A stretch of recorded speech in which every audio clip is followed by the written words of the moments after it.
ನಮಸ್ಕಾರ ರೈತರೇ, ನೀವು ಕೇಳ್ತಿದ್ರಲ್ಲ ನಮಗೆ ಹೂವಿನ ತೋಟ ಇಲ್ಲಾಂದರೆ ಯಾವ್ದಾದ್ರು ಅಡಿಕೆ ತೋಟದಲ್ಲಿ ಹೂಗಳು ಉದುರದೇ ಇರೋ ತಡ ರೇನ್ ಗನ್ ತೋರಿಸಿ ಅಂತ. ಇದು ಅದರಲ್ಲೇ ಸ್ಕಿಪ್ಪರ್ ಬಂದೈತೆ ನೋಡಿ. ನಿಮಗೆ ಕಾಫಿ ತೋಟ ಆಯಿತು, ಇಲ್ಲಾಂದರೆ ಎಳ್ನೀರು ಗಿಡಗಳು ಯಾವ್ದಾದ್ರು ನೀವು ಸೀಸನ್ ವೈಸ್ ಬೆಳೆ ಹಾಕ್ತೀರಾ ಅಂದರೆ ಇದು ನಿಮಗೆ ಬೆಸ್ಟು. ಇದು ಸೆಂಟರಿಂದ 130 ಅಡಿ ಸಿಂಗಲ್ ಸೈಡ್ ಹೋಗುತ್ತೆ. ಮತ್ತು ಇದು 1.5 ಇಂಚು ಬ್ರಾಸ್ ಥ್ರೆಡ್ಡಿಂಗು. ಮತ್ತು ಇದನ್ನ ನೀವು ಅರ್ಧ ಬೇಕಂದರೆ ಅರ್ಧ, ಫುಲ್ ಬೇಕಂದರೆ full, all in one adjustment ಮಾಡ್ಕೋಬೋದು. ರೇನ್ ಗನ್ನಲ್ಲಿ ಫಸ್ಟ್ ಕ್ವಾಲಿಟಿ ಮತ್ತು ಹೆವಿಲಿ ಸ್ಕಿಪ್ಪರ್ ಇದು ಬರುತ್ತೆ. ಫಾರ್ಮಿಕ್ ಬ್ರ್ಯಾಂಡಲ್ಲಿ ಬರುತ್ತೆ ನಿಮಗೆ ISI ಮೆಟೀರಿಯಲ್ಲು ವಿತ್ ಇದರಲ್ಲಿ 5 ಸೈಜ್ದು ನಾಸಲ್ಗಳ ಜೊತೆಲಿ ಬರುತ್ತೆ ಬಾಕ್ಸಲ್ಲೇ.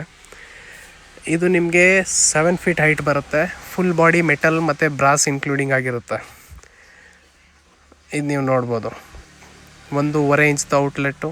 ಮತ್ತು ಇದರದ್ದೊಂದು ರನ್ನಿಂಗ್ ವೀಡಿಯೋ ಕೊಟ್ಟಿದ್ದೀವಿ, ನೀವು ರನ್ನಿಂಗ್ ವೀಡಿಯೋ ಸಹ ನೋಡ್ಬೋದು. ವೀಡಿಯೋಲಿ ಇದು ನೋಡ್ಬೋದು ನೀವು. ಸೆಂಟರಿಂದ ಆಪೋಸಿಟ್ ಗಾಳಿ ಹೊಡಿಬೇಕಾದ್ರೂ 80 ಅಡಿ ಹೋಯ್ತಾ ಇದೆ. ಮತ್ತು ನೀರ್ದು ನೀವು ಫಾಗ್ ಬೀಳ್ತಾ ಇರೋದು ನೋಡಿ ಕೆಳಗಡೆ. ಪ್ರತಿಯೊಂದು ಎಲೆ ನೀವು ಸಣ್ಣ ಯಾವ್ದಾದ್ರು ಗಿಡ ಹಾಕಿದ್ರೂ ಅದಕ್ಕೂ ನೀಟಾಗಿ ನೀರು ಬೀಳುತ್ತೆ.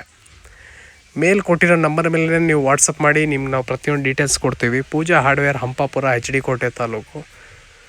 ಮತ್ತು ಕಾಲ್ ಎತ್ತಲಿಲ್ಲ ಅಂದ್ರೂ ನೀವು ವಾಟ್ಸಪ್ಪೇ ಮಾಡಿ, ನಿಮಗೆ ಪ್ರತಿಯೊಂದು ಡೀಟೇಲ್ಸ್ ಕೊಡ್ತೀವಿ. ನಿಮ್ಮ ಬೋರಲ್ಲಿ ನೀರು ಎಷ್ಟು ಇಂಚ್ ಐತೆ ಒಂದು ವಾಟ್ಸಪ್ ಮಾಡಿ, ಇಲ್ಲ ಓಪನ್ ಮೋಟ್ರ್ ಇದ್ದರೆ ಓಪನ್ ಮೋಟ್ರು ಅಂತ ವಾಟ್ಸಪ್ ಮಾಡಿ, ನಿಮ್ಗೆ ಅದ್ರದ್ದನ್ನು ಡೀಟೇಲ್ಸ್ ನಾವು ಹಾಕ್ಬಿಟ್ಟು ರೇನ್ ಗನ್ ಸಜೆಸ್ಟ್ ಮಾಡಿಕೊಡ್ತೀವಿ. ನಂಬರ್ ಮೇಲೇ ವಾಟ್ಸಪ್ ಮಾಡಿ.